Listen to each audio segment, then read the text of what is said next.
हर हर महादेव, बम बम भोले। आप सभी भी भोलेनाथ की कृपा सदा सदा बनी रहे।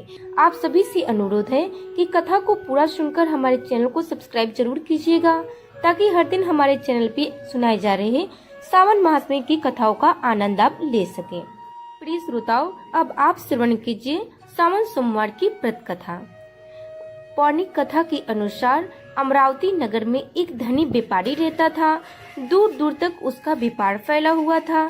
नगर में उस व्यापारी का सभी लोगों को बहुत मान सम्मान करते थे। इतना सब कुछ होने पर भी वो व्यापारी मन से बहुत दुखी था, क्योंकि उस व्यापारी का कोई पुत्र जो नहीं था। दिन रात उसे बस एक ही चिंता सताई रहती कि उसकी मृत्यु के बाद उसके इतने बड़े व्यापार और धन संपत्ति को कौन संभालेगा। पुत्र प्राप्ति की इच्छा से वो व्यापारी हर सोमवार भगवान शिव की व्रत और पूजन किया करता था। सायं काल से वो व्यापारी शिव मंदिर में जाकर भगवान शिव के सामने घी का दीपक जलाता। उस व्यापारी की भक्ति देखकर एक दिन देवी पार्वती ने भगवान शिव से कहा, हे प्रभु, ये व्यापारी आपका सच्चा भक्त है। कितने दिनों से ये सोमवार का व्रत और पूजा नियमित से कर रहा है। हे भगवान, आप इस व्यापारी की मनोकामना अवश्य पूर्ण करें।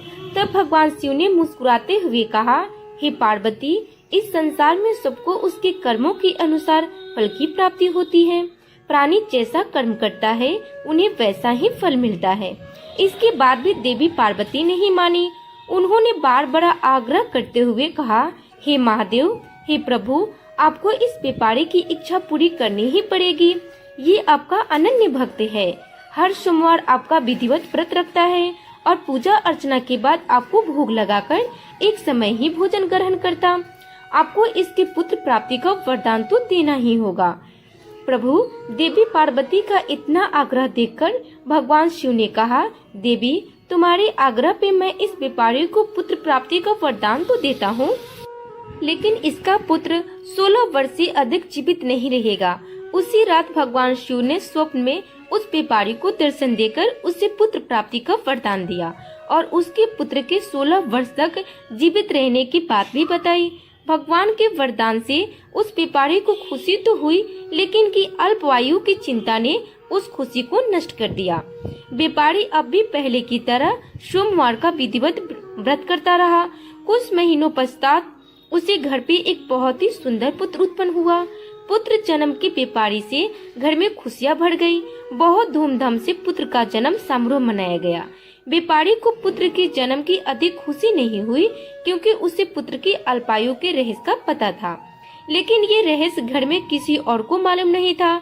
विद्वान ब्राह्मणों ने उस पुत्र का नाम अमर रखा। जब अमर 12 वर्ष का हुआ तो वो शिक्षा के लिए उसे वाराणसी भेजने का निश्चय किया गया।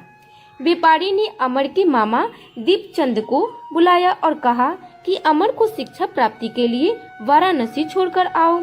अमर अपने मामा के साथ शिक्षा प्राप्त करने के लिए चल दिया। रास्ते में जहाँ भी अमर और दीपचंद रात्रि विश्राम के लिए ठहरते, वहीं पे यज्ञ करते और ब्राह्मणों को भोजन भी कराते। लंबी यात्रा के बाद अमर और दीपचंद एक नगर में पहुँचे। उस नगर की राजा की कन्या के विवाह की खुशी में पूरे नगर को सजाया गया था। निश्चित समय पे बारात आ गई, लेकिन वर का पिता अपने बेटे की एक आंख से कना होने के कारण बहुत चिंतित था। उसे इस बात का भय था कि राजा को इस बात का पता चलने पे कहीं वो विवाह से इनकार न कर दे, इससे उसकी बहुत बदनामी होगी। वर के पिता ने अमर को देखा तो उसके मस्तिष्क में एक ही विचार आया कि उसने सोचा, क्यों ना इस लड़के को दुल्हा बनाकर राजकुमारी से विवाह करा दूं। विवाह के बाद इसको धन देकर विदा कर दूंगा और राजकुमारी को अपने नगर ले जाऊंगा। वर के पिता ने इस संबंध में अमर और दीपचंद से बात की। दीपचंद ने धन मिलने के लालच में वर के पिता की बात स्वीकार कर ली। अमर को दूल्हे के वस्त्र पहनाकर राजकुमारी चंद्रिका से विवाह करा दिया गया। राजा ने बहुत धन देकर राजकुमारी को विदा किया। अमर जब लौट रहा था तो उसने सोचा कि ये सच कैसे छिपाया जा सकता है। उसने राजकुमारी के दुपट्टे पे लिख दिया, राजकुमारी चंद्रिका, तुम्हारे विवाह तो मेरे साथ हुआ है। मैं तो वाराणसी शिक्षा प्राप्ति करने के लिए जा रहा हूँ। अब तुम्हें जिस नव युवक की पत्नी बनना पड़ेगा वो एक आंख से काना है। जब राजकुमारी ने अपने दुपट्टे पे लिखा हुआ पढ़ा, उसने काने लड़के के साथ जाने से इनकार कर दिया। राजा ने सब बातें जानकर राजकुमारी को महल में रख लिया। उधर अमर अपने मामा दीपचंद्र के साथ वाराणसी पहुंच गया। अमर वाराणसी पहुंचकर गुरुकुल में पढ़ना प्रारंभ कर दिया। जब अमर की आयु 16 वर्ष की हुई तो उसने एक यज्ञ किया। यज्ञ की समाप्ति पे ब्राह्मणों को भोजन कराया, खूब अन्न वस्त्र दान किए। रात को अमर अपने शयन कक्ष में सो गया। शिव जी के वरदान के अनुसार शयन अवस्था में ही अमर के प्राण पखेरु उड़ गए। सूर्योदय मामा अमर को मृत देखकर रोने पिटने लगा। आसपास के लोग भी एकत्रित हो गए, दुख प्रकट करने लगे। मामा के रोने की विलाप करने के स्वर से समीप से गुजरते हुए भगवान शिव और माता पार्वती ने भी सुने। तब माता पार्वती ने भगवान शिव से कहा, हे प्राणनाथ, मुझे इसके रोने का दुख सहन नहीं हो रहा है। आप इस व्यक्ति के कष्ट को अवश्य दूर कीजिए। भगवान शिव ने देवी पार्वती के साथ अदृश्य रूप में जाकर अमर को देखा तो पार्वती जी से बोले, हे पार्वती, ये तो उसी व्यापारी का पुत्र है जिसे मैंने 16 वर्ष की आयु का वरदान दिया था। आज इसकी आयु तो पूरी हो गई है। देवी पार्वती ने फिर भगवान शिव से निवेदन किया, हे प्राणनाथ, आप इस लड़के को जीवित कर दीजिए, नहीं तो इस लड़के के माता पिता पुत्र की मृत्यु के कारण रो रो कर अपने प्राणों का त्याग कर देंगे। इस लड़के के पिता को आपका परम भक्त है, वर्षों से सोमवार का व्रत करते हुए आपको भोग लगा रहा है। माता पार्वती के बार बार आग्रह करने पे भगवान शिव ने उस लड़के को जीवित होने का वरदान दे दिया। कुछ ही क्षणों में वो जीवित होकर उठ बैठा। फिर शिक्षा प्राप्त करके अमर मामा के साथ अपने नगर की ओर चल दिया। दोनों चलते हुए उसी नगर में पहुँचे जहाँ अमर का विवाह हुआ था। उस नगर में भी अमर ने यज्ञ का आयोजन किया। समीप से गुजरते हुए नगर के राजा ने यज्ञ का आयोजन देखा। तब राजा ने अमर को तुरंत पहचान लिया।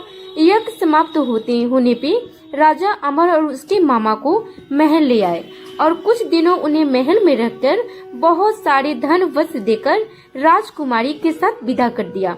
राशि में सुरक्षा के लिए राजा ने बहुत से सैनिकों को भी साथ भेज दिया। दीप नगर में पहुंचते ही एक दूत को घर भेजकर अपने आने की सूचना भेजी। अपने बेटे अमर के जीवित वापस लौटने की सूचना से व्यापारी बहुत प्रसन्न हुआ। व्यापारी ने अपनी पत्नी के साथ स्वयं के एक कमरे में बंद कर रखा था। भूखे प्यास रहकर व्यापारी और उनकी पत्नी बेटे की प्रतीक्षा कर रहे थे। उन्होंने प्रतीक्षा कर रखी थी कि यदि उन्हें अपने बेटे की मृत्यु का समाचार मिला तो वो दोनों ही अपने प्राण त्याग देंगे। व्यापारी अपनी पत्नी और मित्रों के साथ नगर के द्वार भी पहुंच गया। अपने बेटे के विवाह का समाचार सुनकर पुत्र वधू राजकुमारी चंद्रिका को देखकर उसकी खुशी का ठिकाना नहीं रहा। उसी रात भगवान शिव ने व्यापारी को स्वप्न में आकर कहा, हे सृष्टि, मैंने तेरे सोमवार के व्रत करने और व्रत कथा सुनने से प्रसन्न होकर तेरे पुत्र को लंबी आयु प्रदान की है। यह सुनकर व्यापारी बहुत प्रसन्न हुआ। सोमवार का व्रत करने से व्यापारी के घर में खुशियाँ फिर से लौट आई। शास्त्रों में लिखा गया है कि जो स्त्री पुरुष सोमवार का विधिवत व्रत करते हैं अथवा व्रत कथा सुनते अथवा सुनाते हैं, उनकी सारी इच्छाएं महादेव जी की कृपा से पूरी हो जाती है। तो प्रिय श्रोताओं, ये थी सावन सोमवार की व्रत कथा। आप लोगों को ये कथा कैसी लगी कमेंट बॉक्स में जरूर बताइएगा। वीडियो अच्छी लगी हो तो वीडियो को लाइक, शेयर एंड हमारे चैनल को सब्सक्राइब करके बेल आइकन को प्रेस जरूर कीजिएगा, ताकि जब भी वीडियो अपलोड हो उसकी नोटिफिकेशन सबसे पहले आपको मिले। तो एक बार प्रेम से बोलिए, भगवान भोलेनाथ की जय, माता पार्वती की जय।